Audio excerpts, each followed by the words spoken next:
Hello' friends, মই বনাই আছোঁ কচুৰ বৰ। মই এটা কচু লৈ লৈছোঁ। ইয়াৰ মিডিল পাৰ্টটো লৈ ল'ম, তলৰখিনিও নলওঁ আৰু মই ওপৰৰখিনিও নলওঁ। মিডিল পাৰ্টটো ভালকৈ পাতল পাতলকৈ সৰু সৰুকৈ কাটি ল'ম আৰু ভালদৰে ধুই কিনে চেপি লৈছোঁ।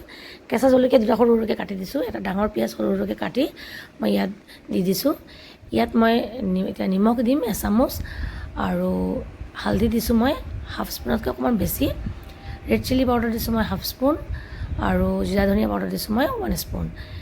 এতিয়া মই সৰিয়হৰ তেল ভালদৰে গৰম কৰি ডাঙৰ চামুচেৰে 2 চামুচ ইয়াতে দি দিছোঁ। চাউলৰ গুড়ি দিছোঁ মই 2 চামুচ আৰু ৰুটি বনোৱা আটা যিটো হয় সেই আটা দিছোঁ মই ডাঙৰ চামুচেৰে 4 চামুচ। দি কেনে ফ্ৰেণ্ডছ ভালদৰে লাহে লাহে হাতেৰে মই এনেকৈ মিলাই ল'ম। বেছি জোৰেৰে মিলাব নালাগে, পানী উঠি যাব। লাহে লাহে ধুনীয়াকৈ মিলাই ল'ম। যেতিয়া দেখিব পূৰা মিলা হৈ গৈছে তেতিয়া এইদৰে এটা বল বনাই চাব। যদি চাই যে এনেকৈ ধুনীয়াকৈ জইন হৈ গৈছে তেতিয়া গম পাব আপোনাৰ এইটো ৰেডি। আৰু নহ'লে লাগিলে আপুনি অকণমান আটা আৰু দিব পাৰে। মোৰ দৰকাৰ নাই, মোৰ ধুনীয়াকৈ বল ৰেডি হৈ গৈছে। ইপিনে মই ৰিফাইন অইল কেৰাহীত বহাই দিছিলোঁ। তেলখিনি গৰম হোৱাত মই গেছটো মিডিয়াম ফ্লেমত থৈ গোটেই পকৰাখিনি দি দিছোঁ এটা এটাকৈ আৰু গেছটো মই মিডিয়াম ফ্লেমত থৈ অলপ দেৰি ভাজি লৈছোঁ যেতিয়ালৈকে এপিঠি ৰঙা নহয়। ইপিঠি ৰঙা হ'লে মই লাহে লাহে গোটেই বৰখিনি এইদৰে মই টাৰ্ণ কৰি দিছোঁ।